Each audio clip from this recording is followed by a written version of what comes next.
জুলাই গণঅভ্যুত্থানের শহীদ এবং আহতদের স্মরণে আজকের যে প্রতীকী ম্যারাথন সেটি শেষ হয়েছে। আপনারা সবাই অংশগ্রহণ করেছেন এবং আজকের প্রোগ্রামটিকে সফল করেছেন, এর জন্য সকলকে ধন্যবাদ।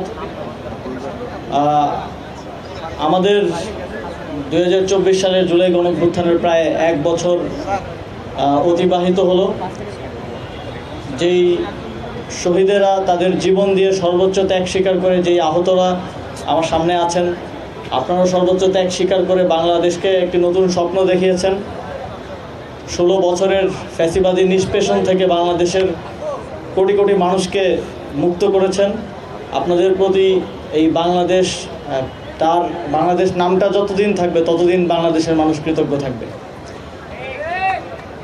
সেই কৃতজ্ঞতা এবং স্মরণ করার জায়গা থেকে আজ আমাদের এই প্রতীকী ম্যারাথন। আপনারা জানেন পুরো জুলাই মাস জুড়ে সরকারের অনেকগুলো কর্মসূচির মধ্যে এটা আমাদের একটা কর্মসূচি। এই কর্মসূচিতে আমরা যদিও 700 জনের স্লট ছিল, কিন্তু ইন্টারেস্ট এত বেশি ছিল আমাদের সার্ভার ডাউন হয়ে গিয়েছিল। প্রায় 30,000 জন ট্রাই করেছিল অংশগ্রহণ করার জন্য। তাদের জন্য আমরা একটা ঘোষণা দিতে চাই যে আমরা আবারও কিছুদিনের মধ্যে জুলাই শহীদ স্মৃতি ফাউন্ডেশনের একটা ফান্ড রেজিং উপলক্ষে আমরা আরেকটা ম্যারাথন আয়োজন করব এবং সেটাতে আমরা আরও বেশি পরিমাণে পার্টিসিপেন্ট নিশ্চিত করব, যাতে করে কেউ বাদ না পড়ে আর কি।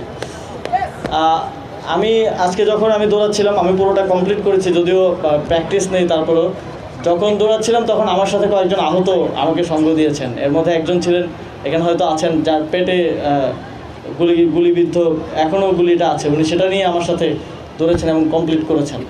তো যখন 3 কিলোমিটার পরে মনে হচ্ছিল আর পারবো না, কিন্তু ওনাদেরকে দেখে মনে হয়েছে আমি তো সুস্থ, আমার জন্য তো আর কোনো না।